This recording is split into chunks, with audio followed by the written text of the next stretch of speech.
Good afternoon. Welcome to the Philosophy Department's Colloquium Series. I'm pleased to see so many folks here today.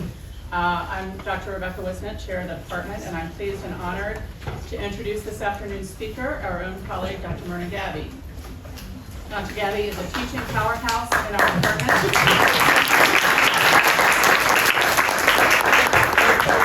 Dr. Gabby is a teaching powerhouse in our department, offering courses ranging from classical Greek philosophy and Jewish, Christian, and Islamic philosophy to medical ethics and philosophy and literature, not to mention first-year core.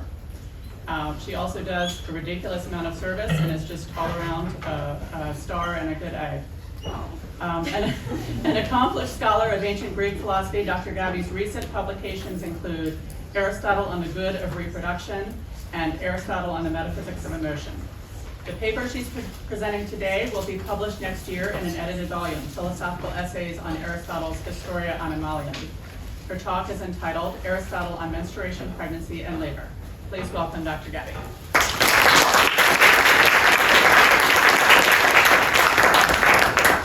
Wow, thank you so much, Rebecca, and thank you all for coming. As our chair just said, this talk is usually part of the Philosophy Department's lunchtime series, an on and off again series featuring the department's very own. So normally it's a small gathering of philosophers, but I wanted to open up this talk as a way to invite conversation on the value of humanities and my discipline in particular, ancient philosophy and classical Mediterranean studies.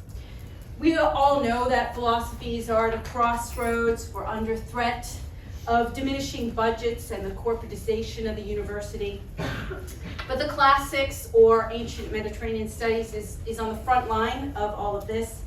When Howard University shut its classics department last year, they made national headlines with people like Cornel West weighing in on the move. But this has been happening all around the country. So Wright State University, they have stellar professors working in classics, but the administration gutted the department as part of their cost-saving measures and reinvention of the university. And by next semester, next year, it will be a one-woman show. To be clear,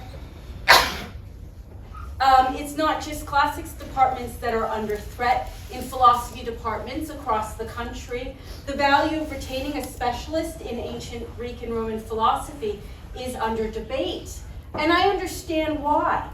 It can be hard to see the point of keeping the Greek and Romans alive when the scholarship has, for centuries, been steeped in racism, ableism, and misogyny, when the texts themselves preserve the voices of the elite. My interest today is neither to defend Aristotle against the charges of misogyny and ableism, nor is it to argue that he should remain in the canon.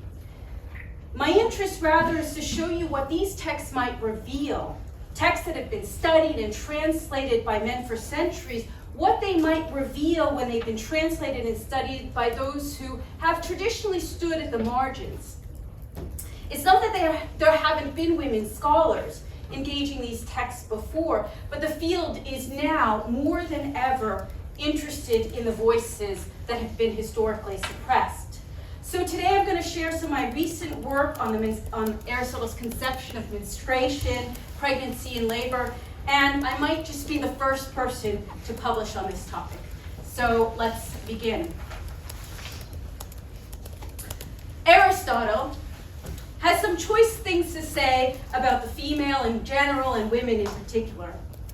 In the history of animals, for instance, Aristotle provides a list of masculine and feminine character traits that he says can be seen across animals. So, for instance, women are softer, they are more mischievous, they're more nurturing. In his Politics, Aristotle defends the subordination of women, writing that by nature, the male stands to the female as the superior to the inferior and the ruler to the ruled. Against more radical thinkers of his day, like Plato and Socrates, Aristotle insists that women's virtues are different from men's virtues. And so on courage, he writes, for men, courage is leadership. For women, courage is servility.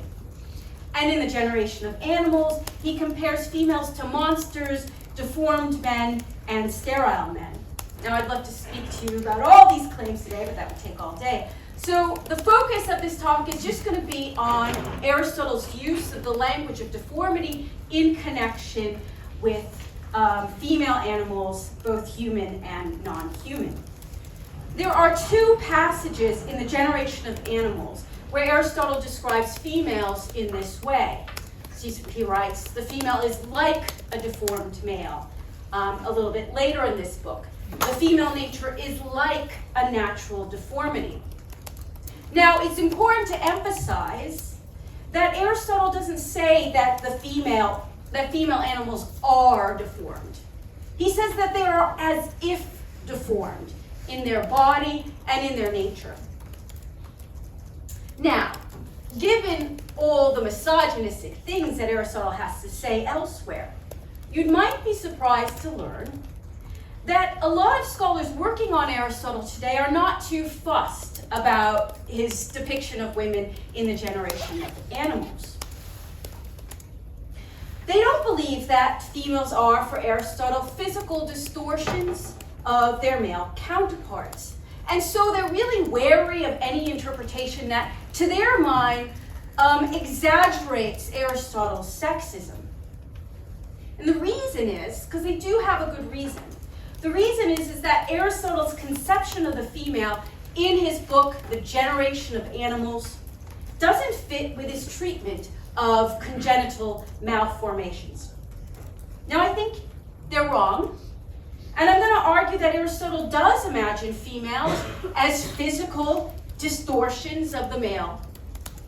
But I want to say a little bit first about the reason that scholars are interested to downplay Aristotle's treatment of animals in The Generation of Animals, that text. But first, just a word on these texts. Aristotle's two main biological texts are The Generation of Animals and The History of Animals, although there are other smaller treatises that are very helpful for understanding what he has to say, and I'm going to appeal to those other treatises as well in this talk. Now, The Generation of Animals is a theoretical text. Its aim is to expound a theory of embryogenesis, and by that I mean a theory of the creation and the development of the embryo.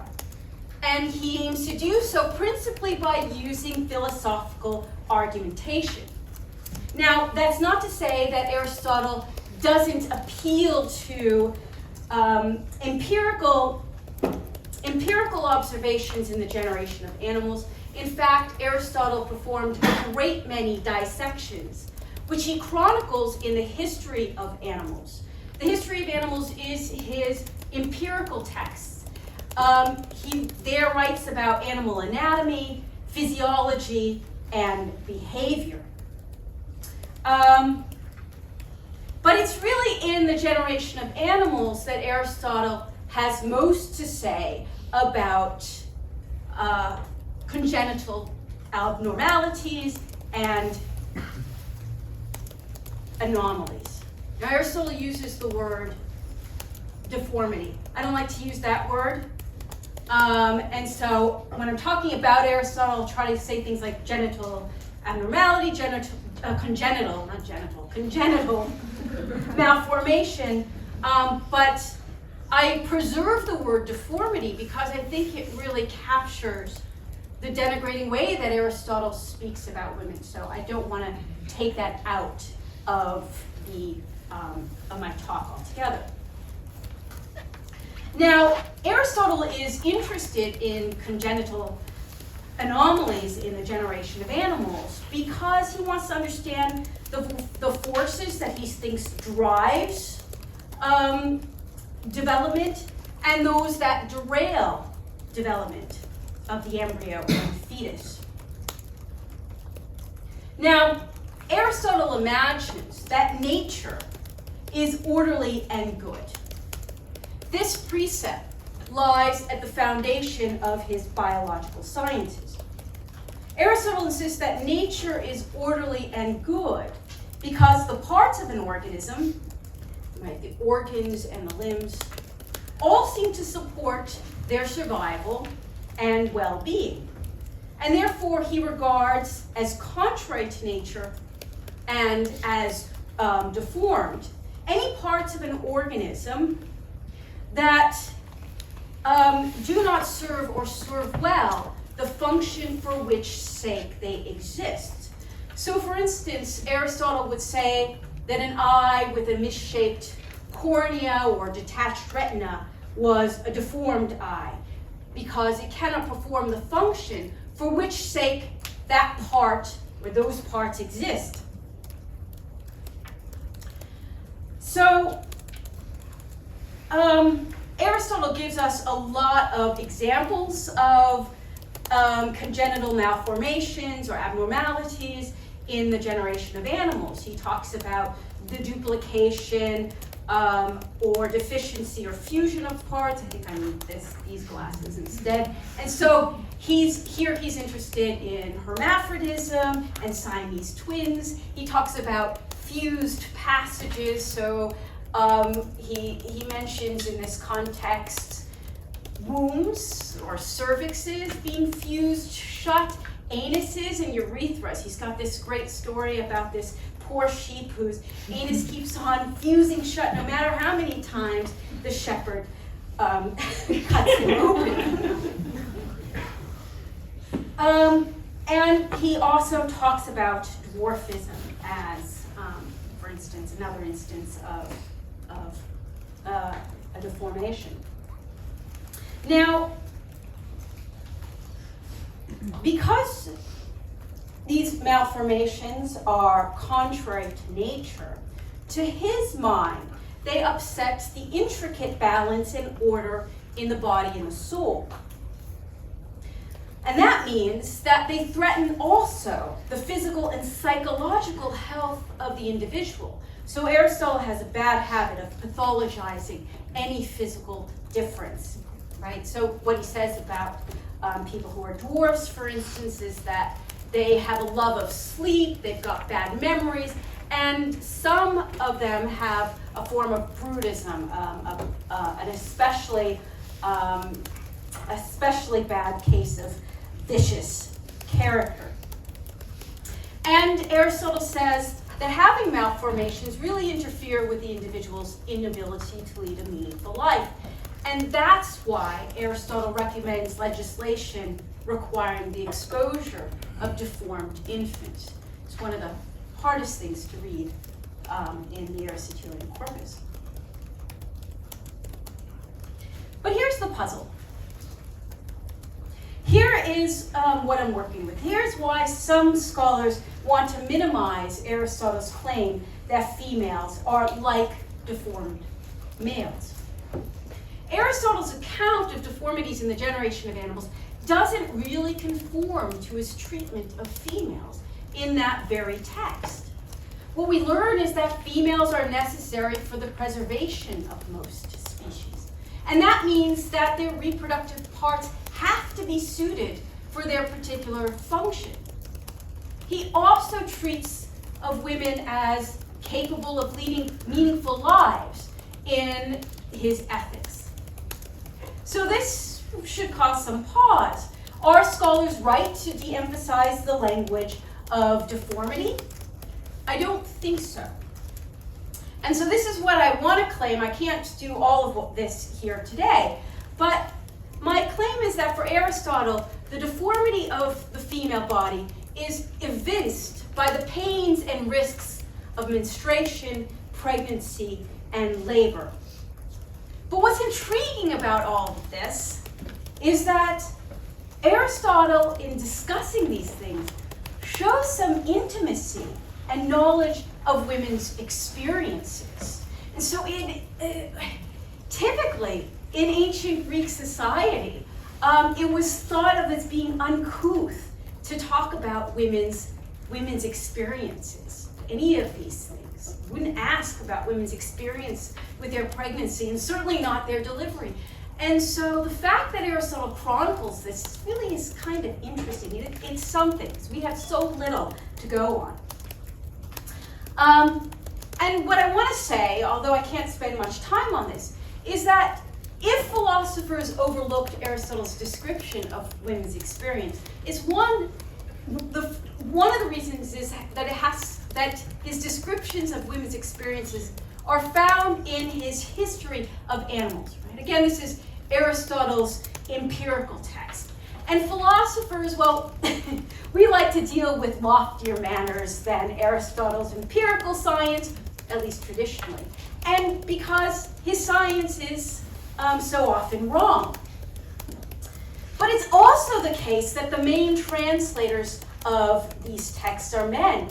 And they had a lot of trouble making sense of some of Aristotle's claims about women. And so, when I've read the text on menstruation many times, and I didn't really think of it because it didn't make any sense to me. But when I started doing this work and I went to making a translation myself, it was only then that I can see what he was talking about.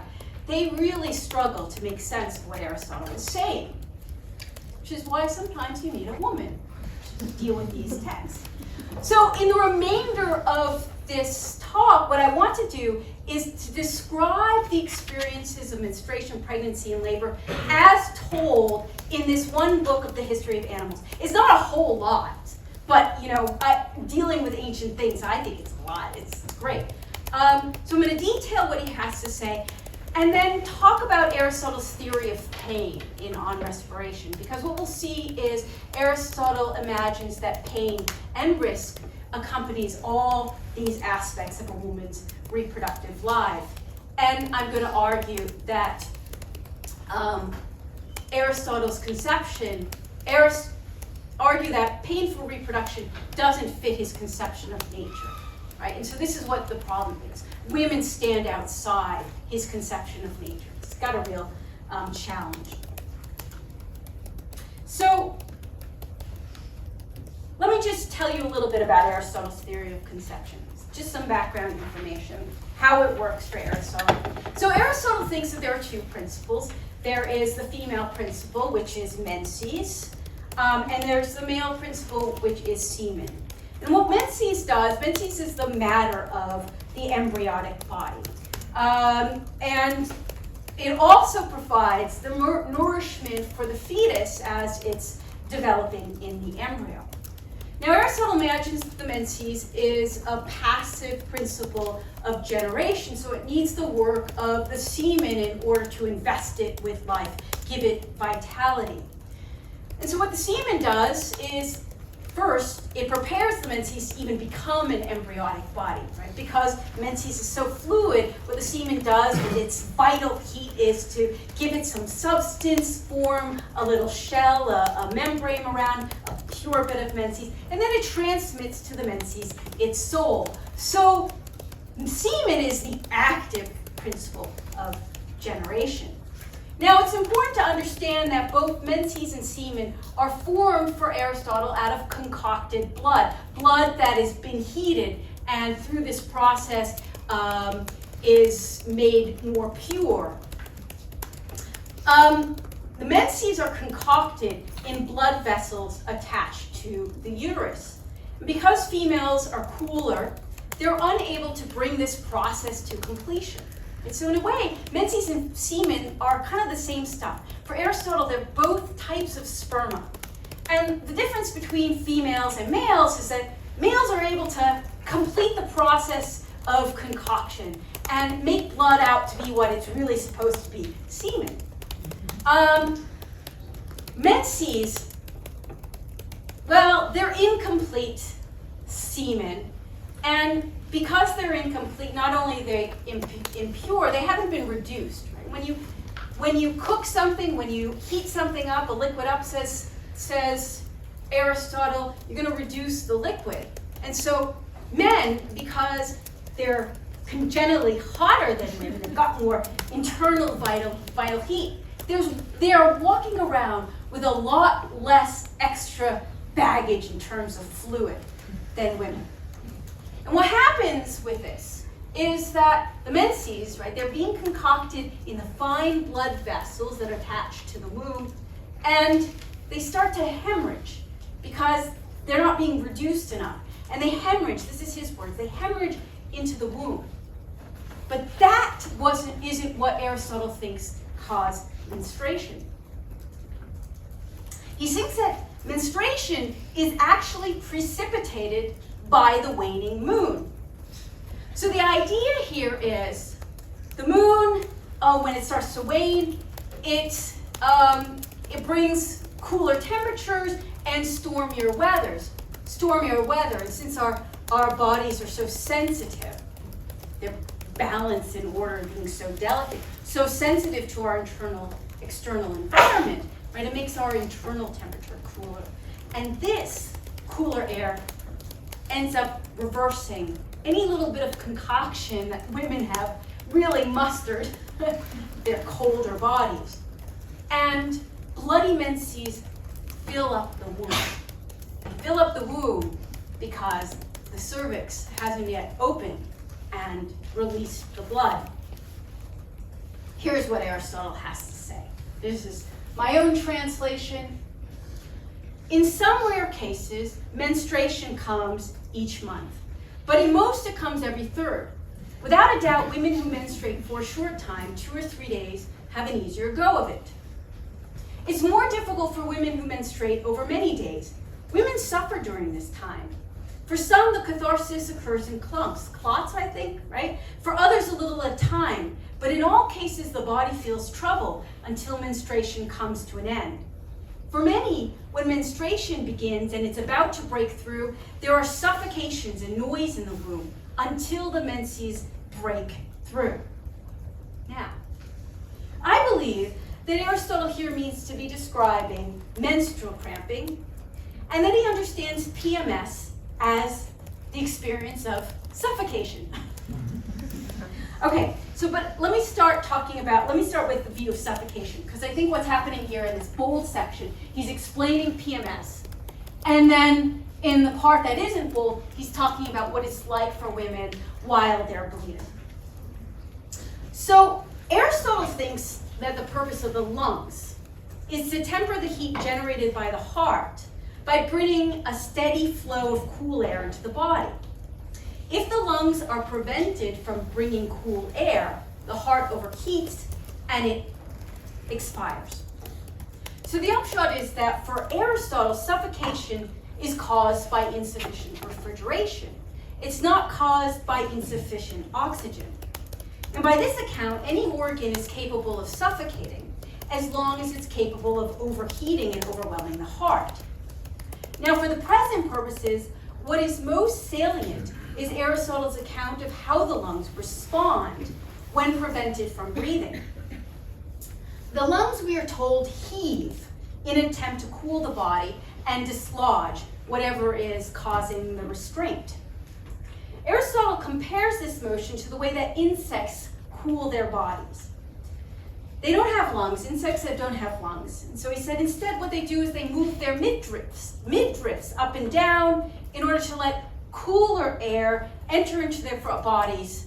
And he says this is the source of the buzzing sounds that insects make. So what does Aristotle think causes the womb to overheat and suffocate? Well, that can only be the flood of menses. When the moon wanes and the uterus becomes filled with warm, bloody menses, right, the cervix is still blocked. And blood is still warm for Aristotle. Even if the bloody stuff that's now filled in the womb is colder than the menses had been, it's still, the uterus, as he's imagining, is holding all this warm fluid.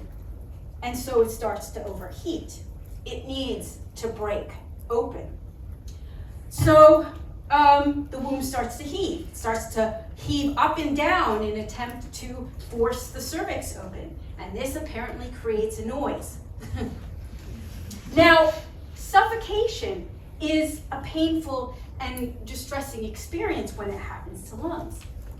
And for Aristotle believed, like many others of his day, that a failure to menstruate is fatal. And so by describing the womb as suffocating, Aristotle means to describe both the physical and psychological distress of PMS. But I want you to try to imagine this. Imagine what it would be like to believe that your life is on the line just before every period. Right? That must have been what it was like for many women.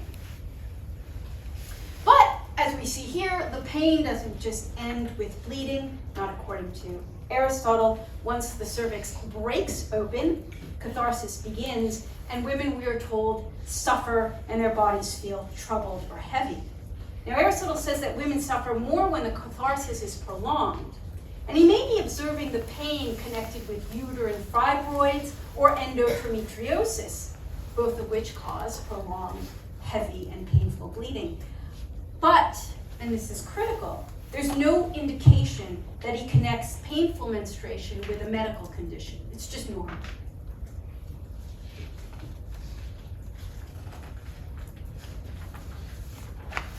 What he has to say, or what I have to say about what he has to say about pregnancy and labor will move faster.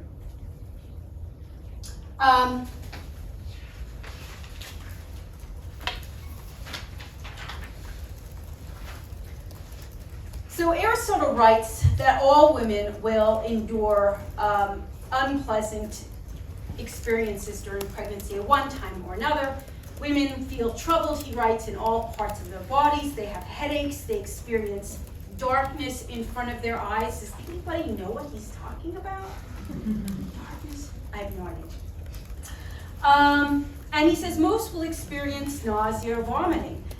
The more menses a woman produces, the more she will suffer. But he thinks that morning sickness will pass because the fetus will eventually be able to consume the menses that is, I guess, I don't know where the menses is going, I haven't figured out. But the fetus will be able to consume this. I guess because he, okay.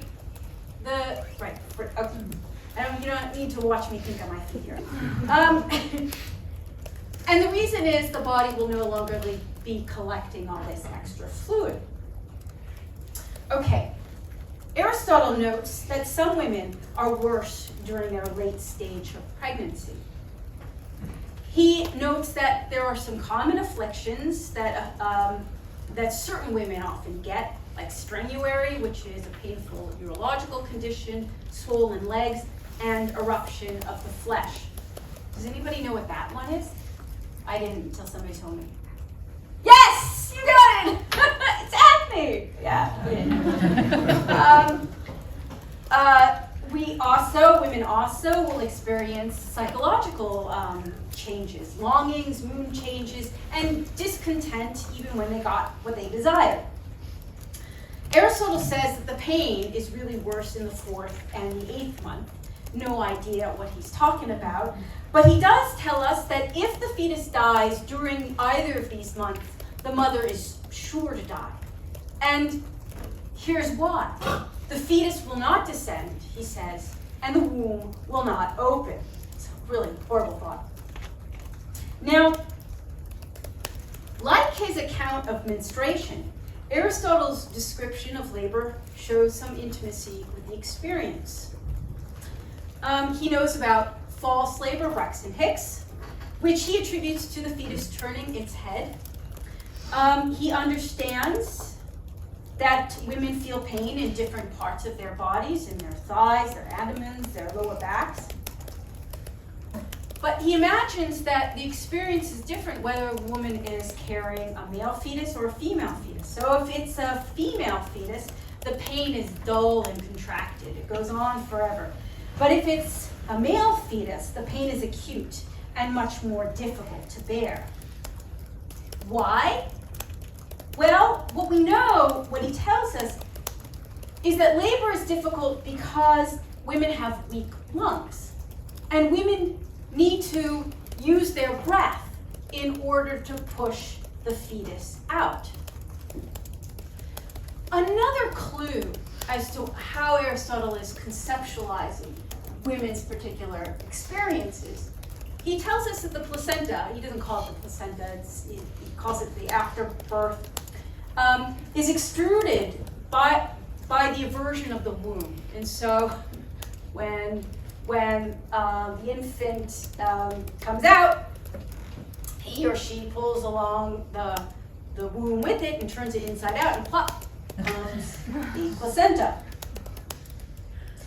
So this is pretty much all that Aristotle has to say about the experiences of menstruation, pregnancy, and labor. But for a scholar of antiquity, like this is golden. This is great. This is a lot. So, some general observations. What can we say about all of this?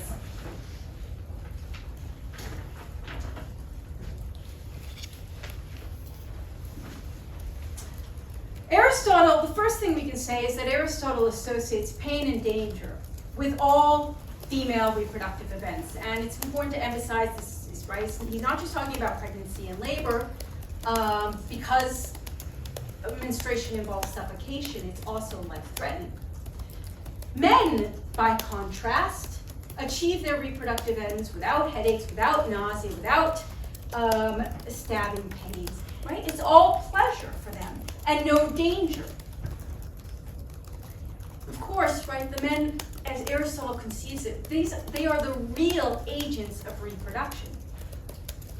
Now, to be clear, Aristotle does not think that men can escape the pains of life, but Aristotle does not believe that the basic life functions like seeing, eating, breathing, he doesn't think that these basic life functions should be painful. So pain, he writes, is unnatural. Even death, he says, is pleasant, as long as it's a natural death. Now, the clues for understanding what's going on here, I think in Aristotle's description of women as deformed men, really come from what he has to say about pain and death in his treatise called On Respiration. So just a few more minutes, bear with me, but I'm really finishing up here. Aristotle tells us that natural deaths are pain-free, or even pleasant at one point, he says. And the reason is that they result from old age. So here's what he has in mind. And when you're old, your heart is feeble, he says. Your heart is the source of life-giving heat. All it takes is ordinary movements in the body, movements that are proper to the body. All it takes is these movements to cause the heart to extinguish and die. Painful deaths are different. They're contrary to nature, and the reason is because they involve some sort of external or foreign source. So the source can be like a blow to a head, but it also can be something that's lodged inside of us, like a tumor, these are his examples, or a fever. And they cause pain because they interfere with the body's normal motion. So fevers and tumors are painful because, in part, they make it hard for us to breathe. So here's what I think is going on. Aristotle's account of women's reproductive events. The language of violence is conspicuous in Aristotle's descriptions of women's reproductive experience. The womb suffocates, menses hemorrhage, they break through. Laboring women suffer acute pains. Now, it's important to remember that these conditions don't strike when women are sick or injured, they strike when all is well. Suffocation and noise signal fertility. Nausea and vomiting indicate pregnancy. Acute labor pain gives hope that the child to be born is a boy. Not surprisingly, Aristotle's descriptions of menstruation, pregnancy, and labor conform to the account of pain that he offers in On Respiration, for each involves some kind of foreign or obstructing force interfering with the movements that are proper to the body. Take menstruation. Menstruation is usually precipitated by environmental changes, right? A foreign change, a change that sets off a series of violent movements that eventually led to the menses breaking through. There is nothing in Aristotle's account of menstruation to indicate the womb has an ability to expel menses on its own. And the case is similar with labor. There's nothing in his account to suggest that he believes that labor pains stem from uterine contractions, right? These awesome, powerful movements of the womb. Quite the contrary. Evidence suggests that for Aristotle, the fetus plays the central role. The fetus plays the central role, and the woman plays the auxiliary role by pushing with her breath. And there's lots of evidence I'm drawing from. Right? He tells us that the pain of false labor is the pain of the fetus moving its head. It's not, the body preparing itself for delivery. He tells us that the labor is faster and the pain's more acute when the fetus is a male. Right? So what he's imagining is that the fetus, it's acute and it's painful because the fetus is working its way out there, and male fetus is a lot more strength and bigger than female fetuses. So, women are going to be knocked around a bit in the process. If the fetus dies, it won't descend and labor won't initiate. And this, I think, is a supposition that may be driven more by his theory than by observation. And then, of course, there's the afterbirth, which he thinks falls out by the eversion of the womb. Again, it's not the womb's natural movements that extrude the placenta, but the infant who turns it inside out. And finally, Aristotle's description of pregnancy suggests that he regards the fetus as a foreign entity in the mother's womb, a foreign entity that is obstructing the movements that are proper to the body. Because in preventing her from menstruating, the fetus, he writes, hinders the mother's ability to nourish herself, and this leaves her in poor bodily condition. So just a final comment as I wrap up. There is no way around it. Aristotle's biology is shaped by his misogyny. It goes straight to his conception of nature. Aristotle was committed to the view that nature is orderly and good, and that as such, the performance of our natural functions are pleasurable. Now, these presumptions about nature are foundational to Aristotle's biological sciences, and they stuck around for a long time. My course students can tell you all about medieval conceptions of the body, how they mirror the perfection of the cosmos. And they can talk about Renaissance depictions of the body as glorious in their strength and symmetry and order. But this view of nature is problematic. For on this view, women are not simply less than ideal. They're not simply less perfect. That wouldn't be as bad. On this view, women and females stand outside the natural order of things.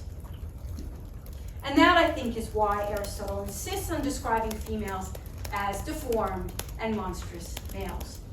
Thank you.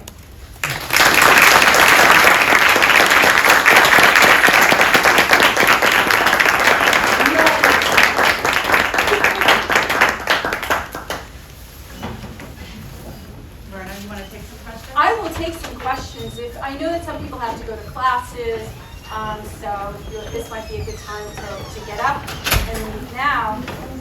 But I will be happy to field some questions. Oh, Kirsten! Where do they just also want to work? My first one is, so if, you need the menses to break through, right? Otherwise, it's considered legal. So what happens then, Aristotle talk about what happens, during or after menopause, but then it just says the death of women just be considered automatically painful, and then what's natural? They die! They They die. Aristotle believes that women, your life really comes to an end. That's when you start to die. And for men, men start winding down at 70, and women at 50 is what he says. So that he imagines that there's 20-year span in the expected age difference between men and women if all goes well. So, yep, we die. Did you have another question? You said, Yeah, so in terms of what's natural, right, is pleasurable.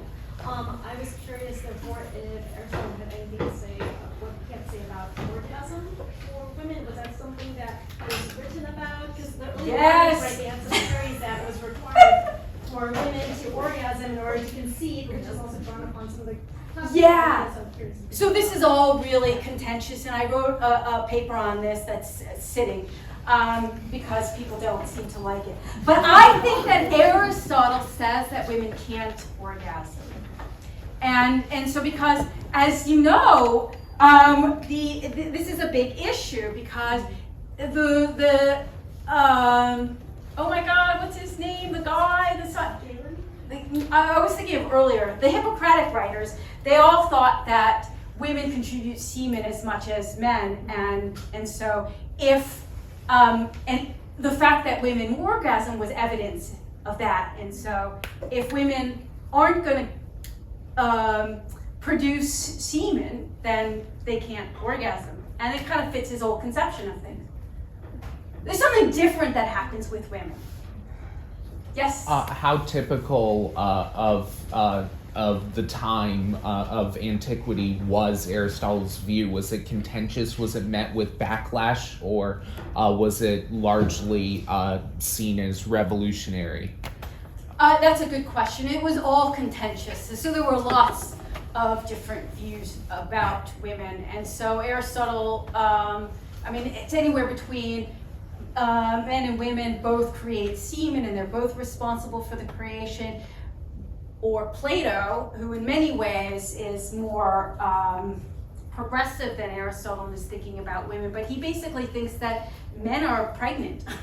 He says it. Men are pregnant, and because they're the semen is so vital. It's little things, little people, I think.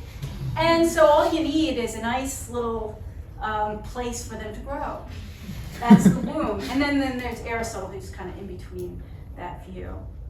Yeah. Hi, thank you. Hi. Oh, was that me? Yeah. So I kind of want to close the loop back to deformity.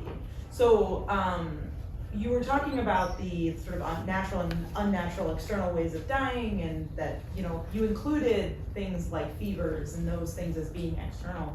And I guess just like reading all of this is kind of being afflicted with external things. I'm trying to figure out like the way in which women are a deformity as opposed to afflicted with a lot of external things, just the way men can be afflicted with fevers. It's just all these things, yeah. Yeah, thank you. That's a really good question. So the way I see it is Aristotle thinks that there's women's bodies are passive in its orientation. That has to do with them being cooler. For Aristotle, heat is the source of vitality and agency. And so it's not surprising that if women's bodies are cooler, then they would lack the power to do these things that they should be capable of doing on their own, and therefore they need to be forced. And for Aristotle, pain always involves some force. So that's how it gets to the very nature of women's bodies. They're just colder, and therefore they are, they're just not capable. They're not agents of their own functions. And so that's kind of the deformity that then allows all these external things to happen. Yeah, Okay. and they're not really deformed, as if, because Right. it causes all these imbalances and problems. Thanks, Dequan. Yeah, I kind of want to follow up on that, but to think a little bit more about the coolness. So I know in the early modern period, and they're adapting Galen and Aristotle's theories, they think that the coolness of women's bodies is what gives them wombs, right? Rather than a penis. It's like a penis that's stuck inside. Yeah. It hasn't been pushed Okay. out. Like, is that some of how Aristotle is thinking too about women's deformities, that their bodies are so cold they're not capable of Pushing. So Right. there, I don't know if I would agree with. Have you read Helen King's work on this? Because she works on the ancient. She's a classicist, and I don't think that's Aristotle's Okay. view. I don't think it's Aristotle's That's early view. modern. But tradition. yeah. but I don't know. I don't, Okay. there's no evidence that that's his view. Is he connecting the sort of coolness to their deformities Yeah. though? Is that? That's how I'm reading it. Okay. That's how I'm pulling it all together. You back there? Hi, thank you so much for this talk, it was so interesting. I was wondering about, during this time and in the Hippocratic material, of course, there's all of this business about wandering womb, womb displacement, and how that kind of, Plato, of course, how it's a whole animal in itself and has a mind of its own, and it's gonna move and cause things like pain or suffocation. Are you factoring that material into your project at all? No. Or is this exclusively an Aristotelian situation? Yeah, and I really tried not to read the Hippocratic writers back into Aristotle, which can be, because we've got a lot more of what they have to say, but Aristotle's challenging a lot of those writers on other more basic things about generation in general. And so for Aristotle, the womb doesn't wander. He says this explicitly because he's challenging the Hippocratic's view. So suffocation means, but he still hangs on to this language of suffocation, but he gives it a different twist.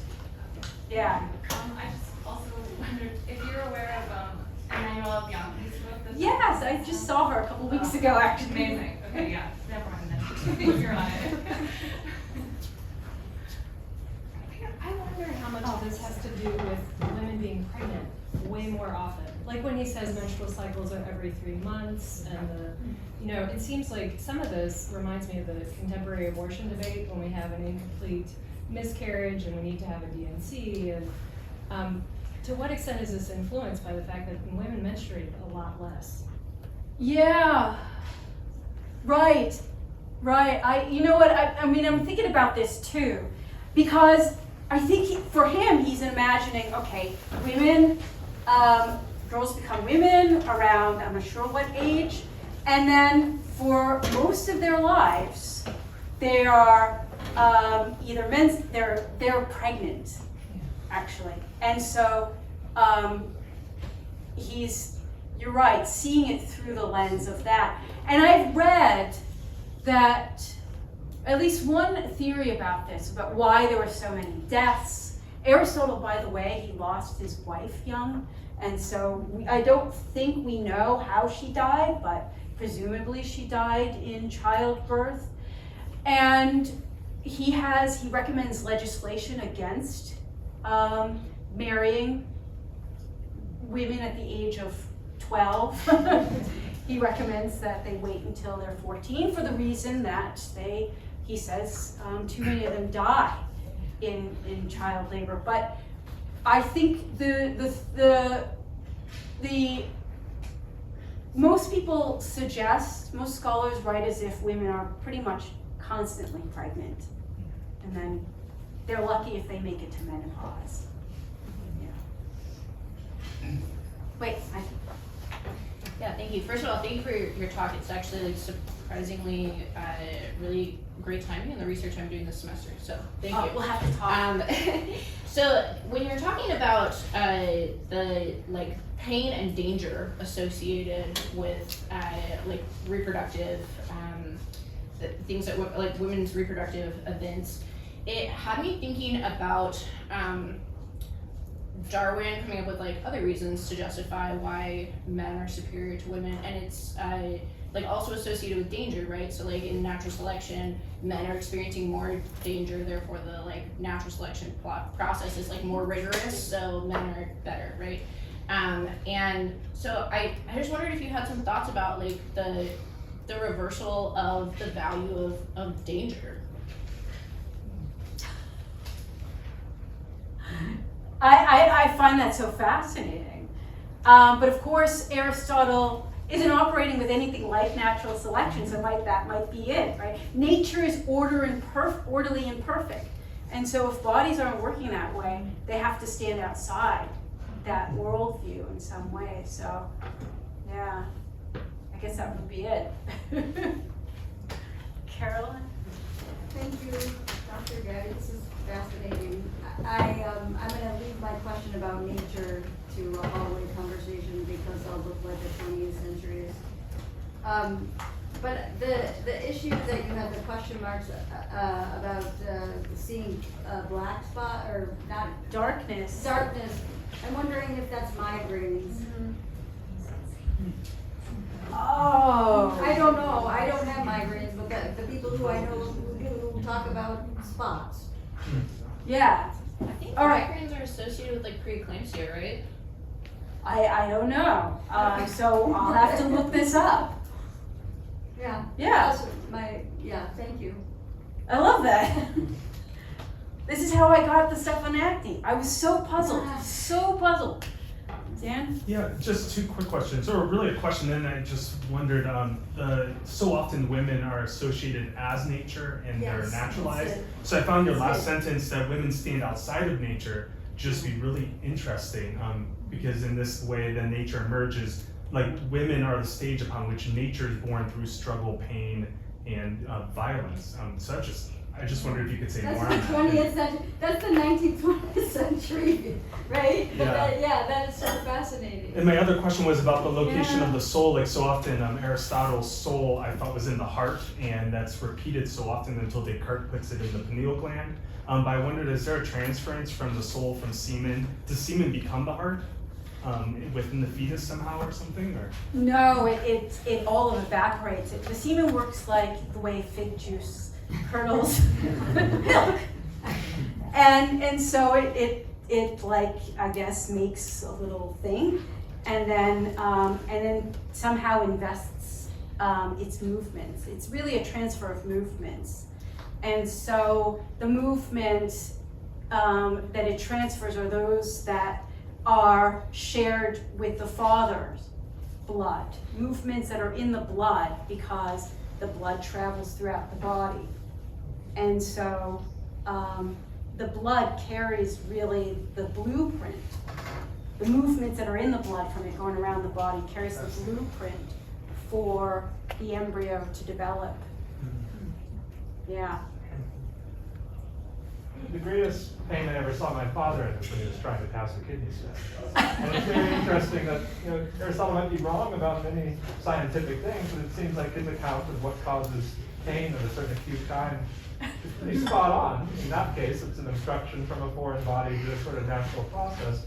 And he's not the ancient philosopher that I sort of associated with kidney stones, because Right. Stoics, right? Does he say anything Yeah. about that particular function that in any way bears on this conversation?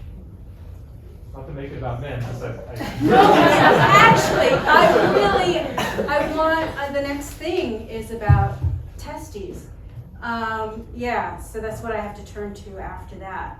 And so, not in this context, I can't think of anything that he has to say about kidney stones, although he talks about malformed urethras, but he does connect the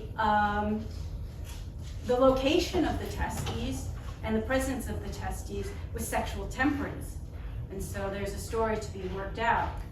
And temperance, I think, with pleasure. So there's a story to be worked out about how the testes are involved in men's orgasms. That's about as much as I can say on kidney stones. Yeah, I wanted to connect some things, well, from the very beginning of the talk, of how some people might hear Aristotle's views on pregnancy and menstruation and say, well, how irrational? Why are we studying this guy? Or another level, like, well, we need to cancel Aristotle, right? Because of his awful and misogynistic views.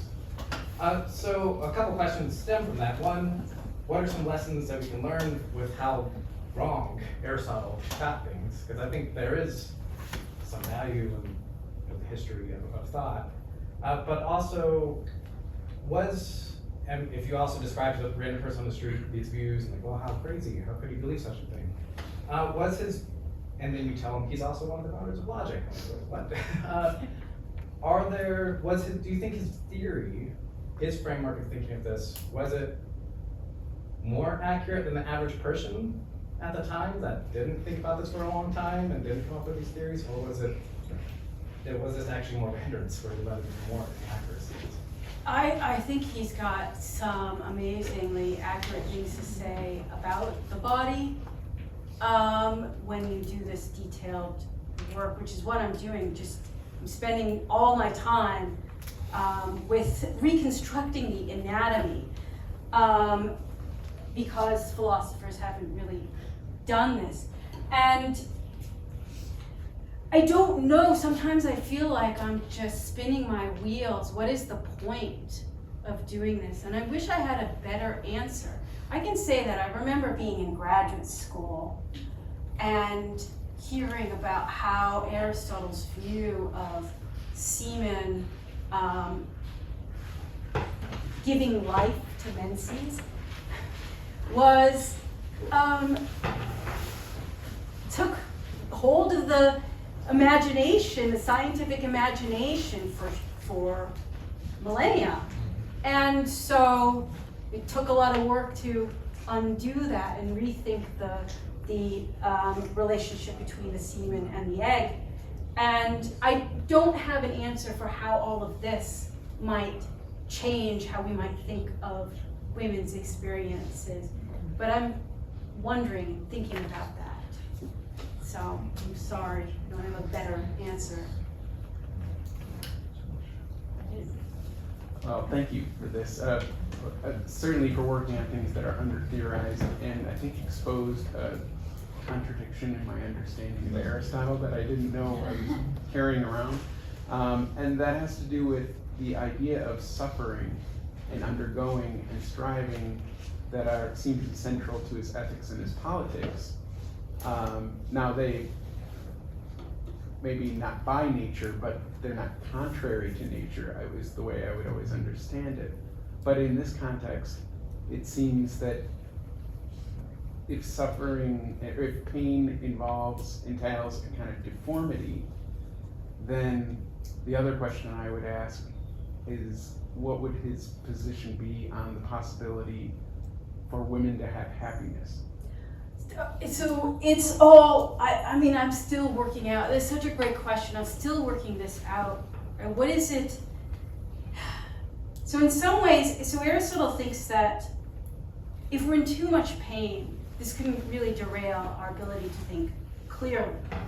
But he says young men should be raised to be capable to deal with a certain amount of pain, but too much will make you irrational. But on the other hand, he says, nobody knows the suffering like a mother. And he applauds the mother for exemplifying what selfless love really looks like. But then again, he denies her the virtues, the real virtues that come with this. So women, for Aristotle, they can live meaningful lives, but they can't have happiness because happiness comes from being truly virtuous in the sense of a man. And this woman, Sarah Brittle, who is coming here next year to give a talk, talks a lot about the alienation in Aristotle, how Aristotle alienates women and mothers from the possibility of the virtue that comes from motherly love and the sacrifices that she's willing to make on behalf of her children. So it's always a catch-22, and Aristotle is never just women are bad, blah blah blah. It's always more nuanced and well, I think more fun to deal with than that. And that's why, I mean, I have to emphasize, he doesn't actually say they are deformed, but he has a really hard time dealing with them because of what he knows about women's pain. And because he's committed to this thing about women. So, if I understood your arguments correctly, a lot of it boils down to temperature differences between the sexes. Yes, it really does. Can you speak to what the origins of this idea are? And can you speculate whether there might be kind of an Eastern influence, because unlimited knowledge on the subject, that is big feature in traditional Chinese medicine. I'd like to hear that I'd like to hear more about that from you. I can't say what the origins are. Of course, Aristotelian, the Greeks were very much influenced by Persian thinking, by the Persians, as they had so much interaction. But I don't know about that. So, yeah, I actually have no idea where it comes from in Aristotle. Just that it seemed to make sense. Heat is vitality. Heat is what allows the bigger animals to move. They're hotter. I don't know. Do you have an answer? Well, no, I don't have an answer, but like, aren't men passive in a way too then, if their virtue is just a matter of temperature, of higher temperature? Yeah, so it's kind of interesting. Aristotle he does to a certain degree, give you a physiological account of virtue. But we can overcome some of our physiological defects or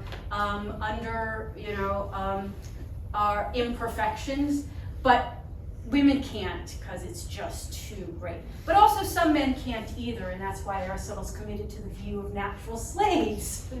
So yeah, there's a lot of people who can't overcome their bodies to be really happy in life. It's challenging. Aristotle's challenging.